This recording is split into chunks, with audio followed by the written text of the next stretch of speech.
ही जी निवडणूक लागलेली आहे कुठल्या एका व्यक्तीची किंवा एका पक्षाची निवडणूक नाही। ही निवडणूक जी आहे ही देशाची निवडणूक आहे। ही देशाला दिशा देणारी निवडणूक आहे, देशाला पुढे घेऊन जाणारी ही निवडणूक आहे। म्हणून ही निवडणूक जी आहे ती महत्त्वाची। या निवडणुकीमध्ये जे आहे हे गेल्या 10 वर्षामध्ये ज्या प्रकारे काम या देशामध्ये आपल्या देशाचे यशस्वी प्रधानमंत्री नरेंद्र मोदी साहेबांच्या नेतृत्वाखाली जे झालं ते पुढेही असंच चालत राहायला पाहिजे आणि आपला देश हा असाच पुढे जात राहायला पाहिजे। त्याच्यासाठी ही निवडणूक जी आहे ती महत्त्वाची आहे। कारण की गेल्या 10 वर्षामध्ये आपल्या देशाकडे पाहण्याचा दृष्टिकोन जो आहे हा लोकांचा आणि जगाचा जो आहे हा बदललेला आहे। म्हणूनच ही निवडणूक जी आहे ही महत्त्वाची आहे। आपल्या सगळ्यांच्या भविष्यासाठी ही निवडणूक आहे। कुठली ही निवडणूक जी आहे ती कपिल पाटील उमेदवार म्हणून या ठिकाणी निवडणूक नाही किंवा डॉक्टर श्रीकांत शिंदे उमेदवार म्हणून जे आहे ही निवडणूक महत्त्वाची नाही। ही निवडणूक देशाची निवडणूक आहे। आणि आताची परिस्थिती आपण सगळे लोक पाहताय की कशा प्रकारे जे आहे हे अनेक पक्ष जे आहे हे फक्त स्वार्थासाठी जे आहे हे एकत्र त्या ठिकाणी आले। परवा आपण त्या ठिकाणी पाहिलं असेल की भारत जोडो त्या भारत जोडो यात्रेमध्ये जे आहे ते मुंबईमध्ये कशा प्रकारे देशातील विविध पक्षांचे नेते जे आहेत हे त्या ठिकाणी कधी कोणाचं एक दुसऱ्याचं तोंड पाहत नव्हते असे लोक जे आहेत ही त्या ठिकाणी एकत्र त्या ठिकाणी बसले होते। आणि हे लोक कोण आहेत, हे लोक कोण आहेत तेही जवळून जे आहे ते आपल्या सगळ्यांना माहिती आहे। त्याचाही विचार जे आहे हे आपल्याला त्या ठिकाणी करायचा आहे। यांचे विचार काय आहेत हे विचार देखील आपल्याला त्या ठिकाणी समजून घ्यावे लागतील। ती कुठल्या विचाराची लोक जी आहेत ही एकत्र त्या ठिकाणी येऊन बसली होती। त्या सभेमध्ये जे आहे हे कोण कोण होतं, त्या सभेमध्ये राहुल गांधी, त्या सभेमध्ये स्टॅलिन, त्या सभेमध्ये ओमर अब्दुल्ला म्हणजे फारुख अब्दुल्ला, त्या सभेमध्ये अनेक हिंदू द्वेषी जे आहेत ही नेते मंडळी जे आहेत त्या ठिकाणी उपस्थित होते।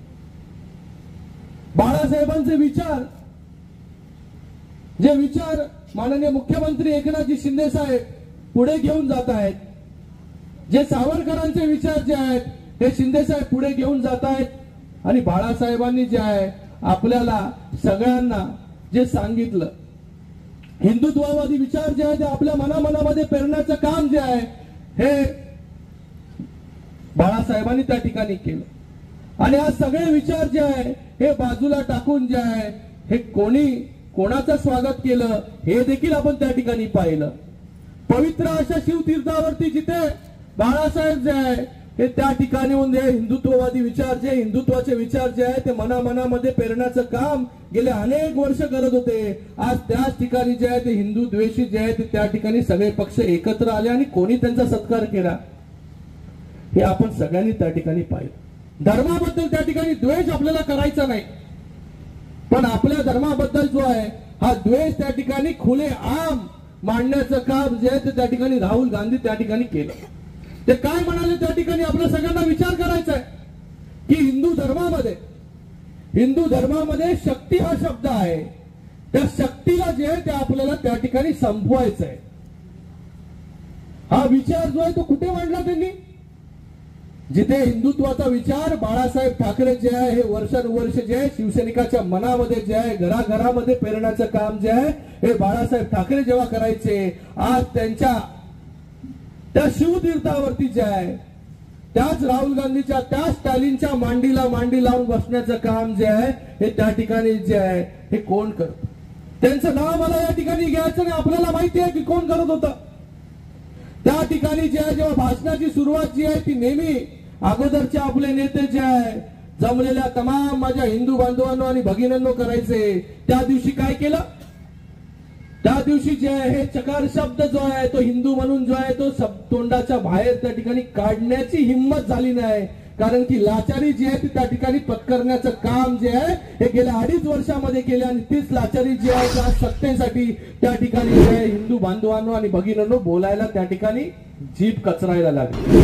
विसरले नाही, पण मी त्या ठिकाणी हिंदू बांधवांनी आणि भगिनींना म्हणाला असतो तर त्या ठिकाणी राहुल गांधी माझ्या बाजूला बसले असते का, स्टॅलिन माझ्या बाजूला बसले असते का, फारुख अब्दुल्ला माझ्या बाजूला बसले असते का? फारुख अब्दुल्लाचा मुलगा उमर अब्दुल्ला परवा काय म्हणाला काश्मीरमध्ये, की काश्मीरमध्ये जे महाराष्ट्र सदन आपण त्या ठिकाणी उभं करतोय ते महाराष्ट्र सदन कसं मी उभं करू, म्हणजे कसं ते उभं राहील ऑक्टोबर नंतर ते आम्ही त्या ठिकाणी बघू. आजपर्यंत जे आहे गेले 2 दिवस तो हे सगळं म्हणतोय, त्याच्यावरती एक शब्द चकार शब्द काढायची हिंमत अजूनपर्यंत झाली नाही.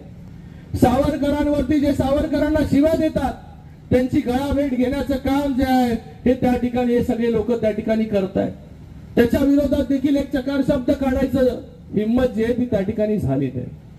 म्हणून मी या ठिकाणी म्हणतोय की ही निवडणूक जी आहे ती कुठल्या एका व्यक्तीची नाही, ही विचारांची निवडणूक आहे, ही देशाची निवडणूक आहे. जे राम मंदिराचं स्वप्न आपण सगळ्यांनी पाहिलं पण ते राम मंदिर कधी होत नव्हतं, ते राम मंदिर बनवण्याचं काम नरेंद्र मोदी साहेबांनी त्या ठिकाणी केलं.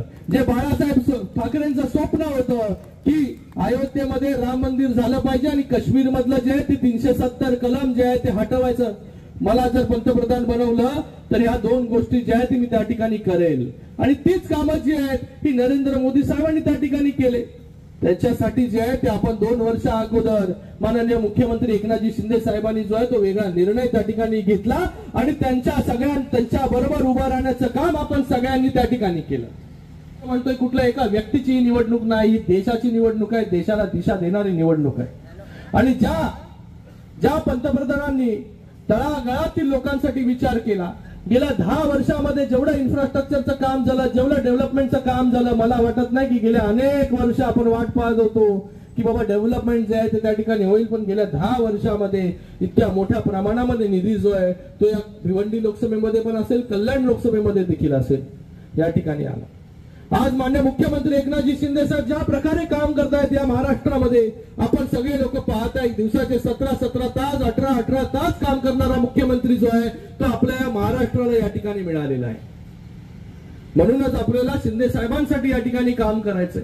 आता 2.5 वर्षामध्ये सगळे काम ठप्प, स्वतः तर बंद झाले पण दुसऱ्या पुन्हा महाराष्ट्राला बंद करण्याचं काम देखील या ठिकाणी तेव्हाच्या मुख्यमंत्र्यांनी केलं. पण आपलं सरकार आल्यानंतर जे आहे हे सगळं कामं जे आहे ती सुरळीत या ठिकाणी सुरू झाली, मोठ्या गतीने सुरू झाली. मोठ्या प्रमाणामध्ये इन्फ्रास्ट्रक्चरची कामं आपल्या या ठिकाणी आपण पाहतोय. मेट्रोचं काम असेल, रस्त्यांची कामं असेल, ब्रिजेस असतील, रेल्वे असतील, हॉस्पिटलची कामं असतील, मोठ्या प्रमाणामध्ये आपण या ठिकाणी करू शकलो. Speed news Bharat.